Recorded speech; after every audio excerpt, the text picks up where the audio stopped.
Israel yesterday attacked the South Pars natural gas refinery on the Iranian coast. That was a major escalation. President Trump posted on Truth Social that the U.S. was not involved in the original hit on the South Pars field in Iran. All of this has been coordinated with the U.S., and we've heard that from the U.S. side as well, both political and military.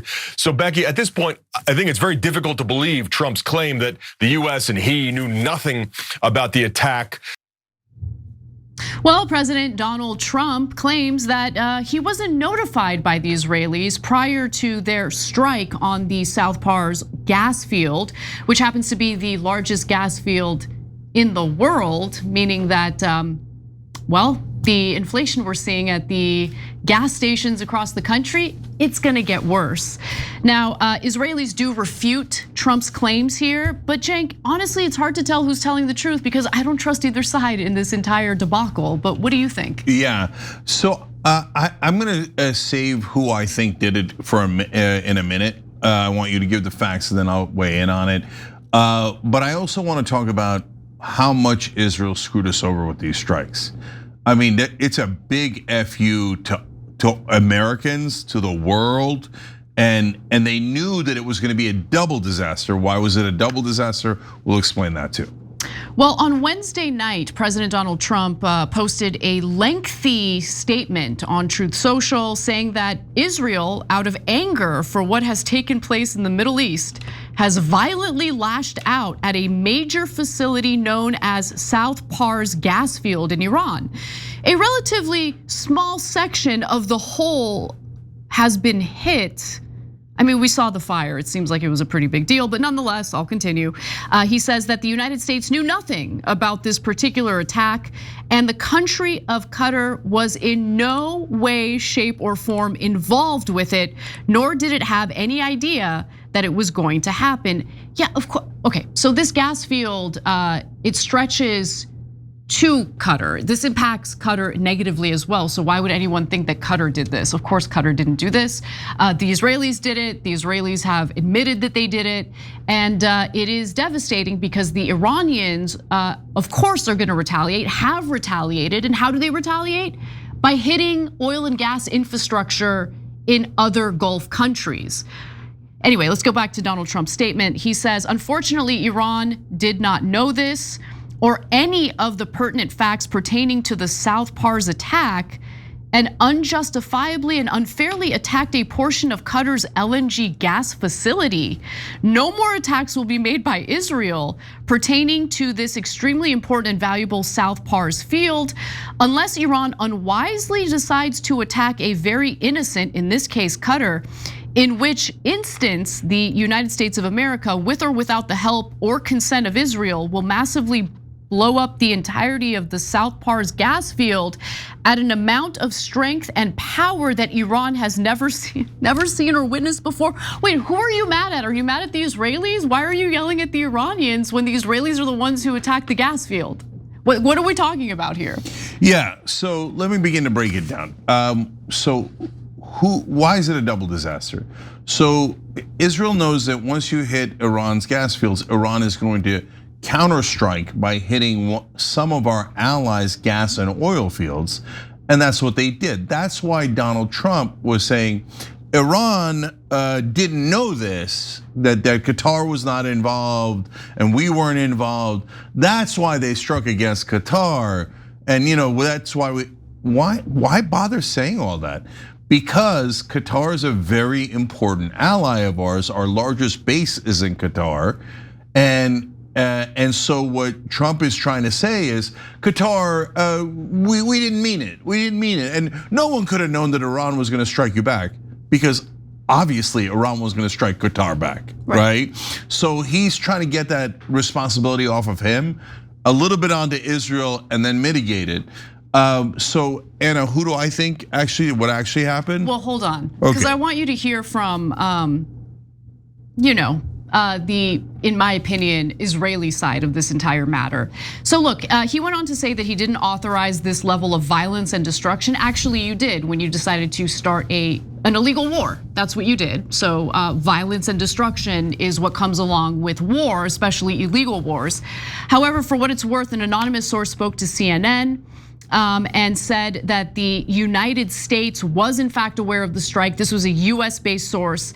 Now, Axios is reporting, I think you should always take with a grain of salt. It's Israeli propaganda, especially when Barak Ravid is the reporter, the name you see on the byline.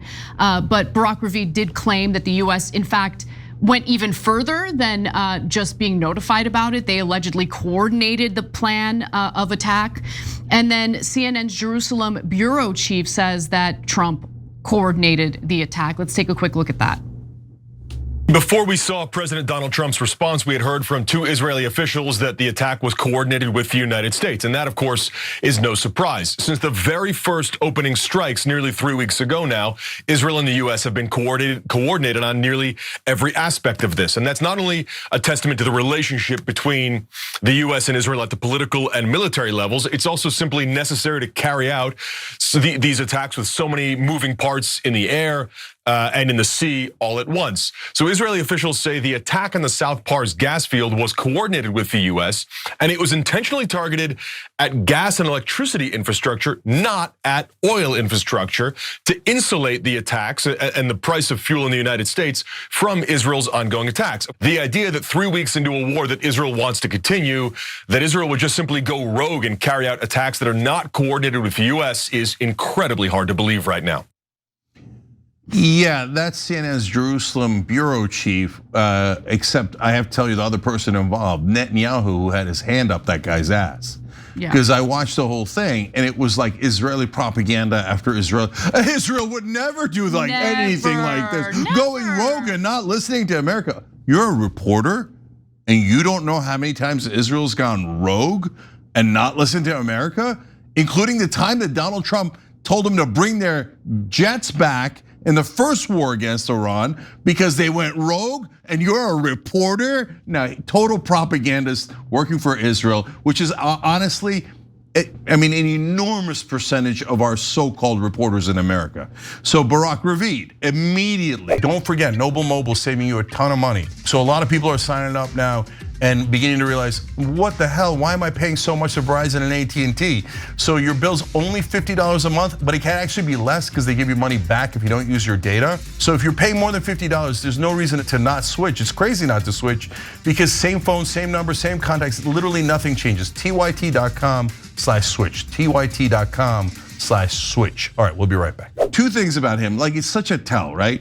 So Joe Kent resigns and says this Iran war is wrong, there was no imminent threat, and Israel pushed us into it. Ravid's livid about it. Objective reporter, tweet after tweet. How dare he? This is wrong, not poor beloved Israel. How could you say anti-Semite, anti-Semite, anti-Semite, right? Come on. And these guys, it's hilarious. They claim to be objective, right? So, okay, that notwithstanding, yes, but who's right and who's wrong? Just because they're representing Israel doesn't mean that Donald Trump is right. Exactly. Okay, yeah. So now we, unlike them, are fair.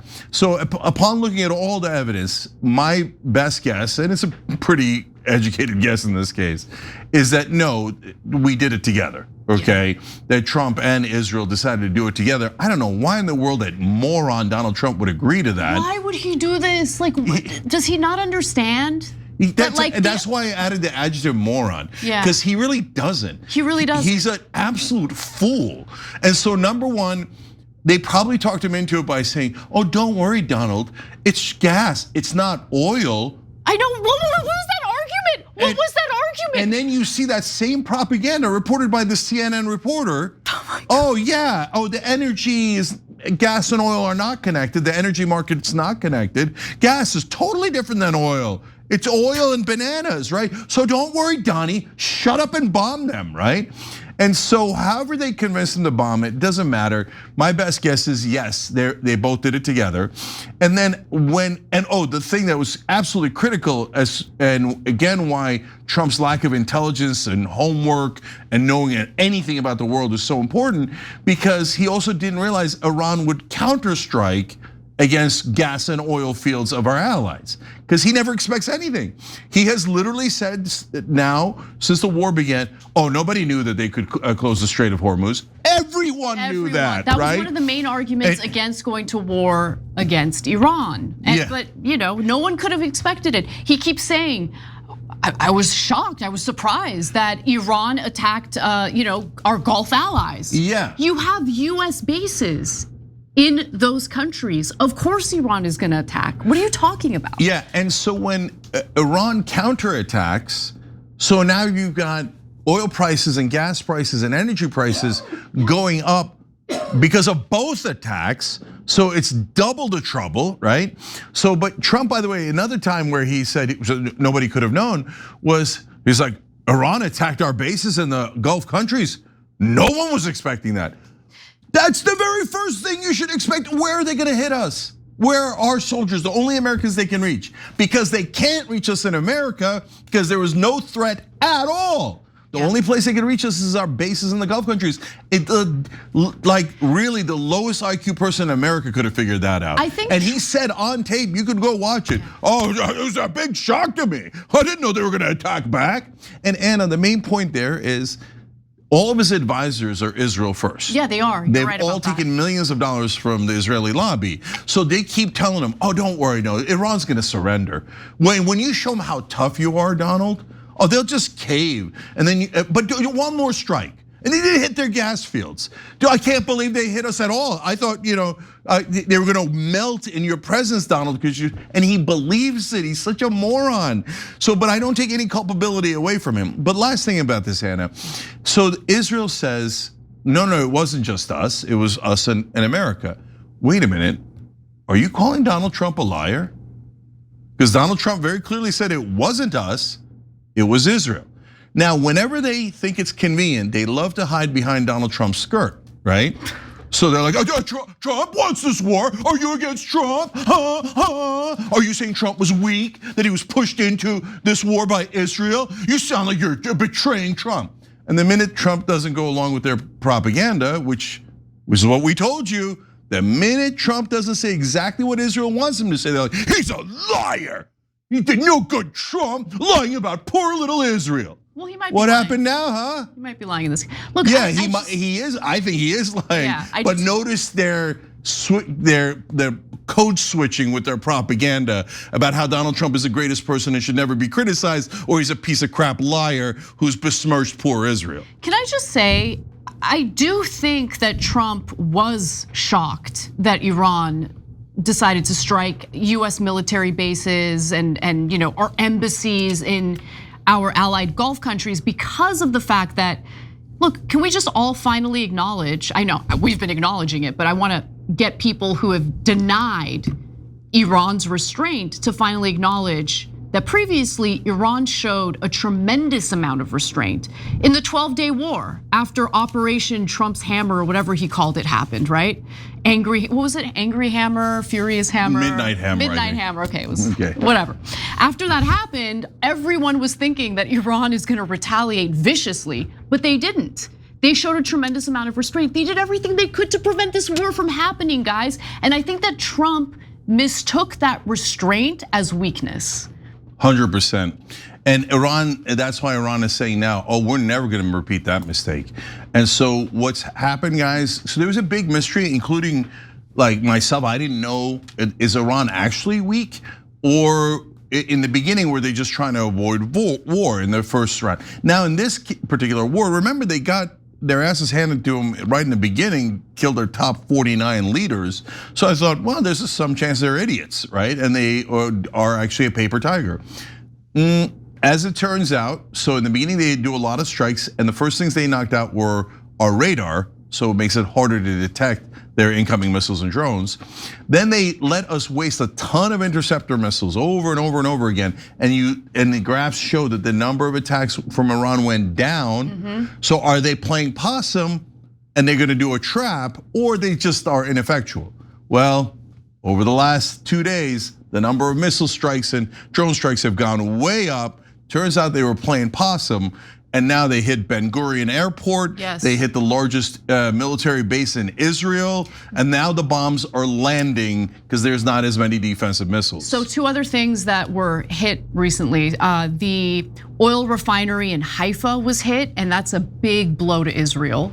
Big blow. And on top of that, there is some preliminary reporting on a US F-35 that was struck down by Iran. Now, reports indicate that none of our soldiers have died as a result of this strike. I hope that's true. The reason why I say I hope that's true is because there's a near media blackout when it comes to the reality for our soldiers, for our troops in that region. But this video was released showing the strike. It's very short, but I do wanna show it to you. We can keep my mic up as we take a look at it. So this is the video that was released by Iran showing the strike on an F-35. So that was our stealth fighter, apparently not stealth enough. So thank God the pilot's okay. I believe him on that. They're invisible. Yeah, well, that's literally what Trump said once. He thought it was like Wonder Woman's plane where it's invisible. It's not invisible to the naked eye. Anyways, so thank God he's okay. The plane landed outside of Iran, so it's okay. But what it does show you is the rumors of Iran's demise have been greatly exaggerated. Now the counterattack has begun in earnest. Strait of Hormuz is blocked, bombs are landing all over Israel, our jets are getting shot down. But the entire time they convinced Donald Trump that it was gonna be super easy, and he was stupid enough to believe it, and now they're reeling him in, and ground troops are next. Yeah, and I was listening to a report in regard to gas prices right now. In Florida, since the beginning of the war, gas prices have gone up $1 a gallon. Yeah, that's across the country. 90 cents for the entire country on average. In LA, in California, gas prices are above $5 on average. It's gone up since the war, just in 19 days, 25 to 30% gas prices everywhere. Yeah. That's what happens when you start hitting oil fields and gas fields all over the Middle East and you close the Strait of Hormuz. Brent crude, the international standard, briefly rose above $119 per barrel in the morning before pulling back to $110.80, which is still 3.2%, a 3.2% rise from the prior day. So every day prices keep going up higher and higher and higher as more oil and gas infrastructure, more gas fields get demolished, destroyed, struck. But look, our Secretary of War just wants you to all calm down if you're freaking out, okay? If you're wondering whether or not things are out of control already, don't worry, okay? Take it easy. The US holds the cards. Take a look. It kind of seems like a trend of Israel apparently pursuing their own objectives over US objectives. I'm not sure if you agree with that, but the president has said he doesn't want to hit Iran's oil infrastructure right now. As you said, the US avoided this on Park Island. Oil's nearing $120. Why are we helping Israel prosecute this war if they're going to pursue their own objectives? We hold the cards. We have objectives. Those objectives are clear. We have allies pursuing objectives as well. And the truth speaks for itself. I mean, President Trump was very clear about that. Iran has weaponized energy for decades. Israel clearly sent a warning, and POTUS has made it clear, very clear. Iran knows when you hit Karg Island and you hit military capabilities on Karg Island, which is the only thing we hit, we can hold anything at issue, anything. The United States military controls the fate of that country. Watching his press conferences might be one of the most embarrassing things I personally feel that I've had to go through as a citizen of this country. He sounds like a moron, he acts like a moron, he gestures like a moron. He has no idea what he's talking about, and he keeps talking about carrying out death and destruction. This is not a professional, okay? This is a former Fox News weekend host and a drunk. So he's talking about like, we control that country completely. Do you? Then why is the Strait of Hormuz closed? Why did they just shoot down one of our stealth fighters if we're completely in control of the country? So the other problem is he says, oh no, our objectives are very clear. No, they're not. Wait, are they? Because just a couple of days ago, Donald Trump told our allies when they asked them, what's your objectives? How do we know when the war is over? He said, I'll know it in my bones. Oh, okay. So now our objective is getting Donald Trump to feel the right things in his bones. And apparently that's a crystal clear objective, right? I mean, they're all total incompetence here. And when you try to do a war with an actual country that could fight back, and even as we decimated their Air Force and their Navy, et cetera, it's not like they didn't know we were gonna do that. It's not like they didn't know that our Air Force and Navy are much mightier than theirs, right? So they planned ahead, unlike the idiots like Hegseth and Trump. And then now, guys, to the economic stuff, Anna told you the $119 per barrel.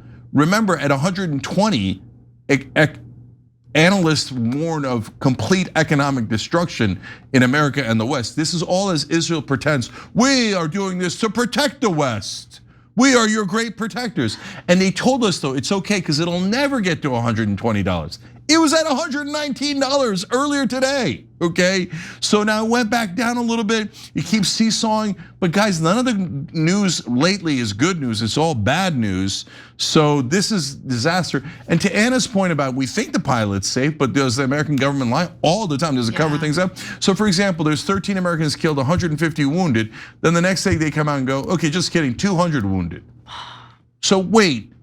Are you gonna tell me tomorrow it's 300? They're clearly hiding the numbers because they're embarrassed at the damage that we're taking. This thing is nowhere near over. And finally, if you're wondering, now Trump might be an idiot, but Netanyahu isn't, Israel isn't. They know exactly what they're doing. So why did they wanna bomb the Iranian gas field, which would then lead to Iran bombing the Kuwaiti gas field? They wanna escalate. They wanna not just escalate, Anna. Yeah.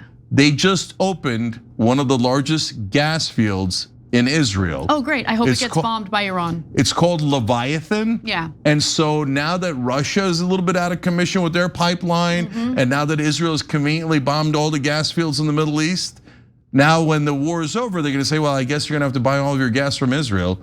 And we just opened up Leviathan, so, oh, what a coincidence, they'll tell us. Every time you ring the bell below, an angel gets his wings. Totally not true, but it does keep you updated on our live shows.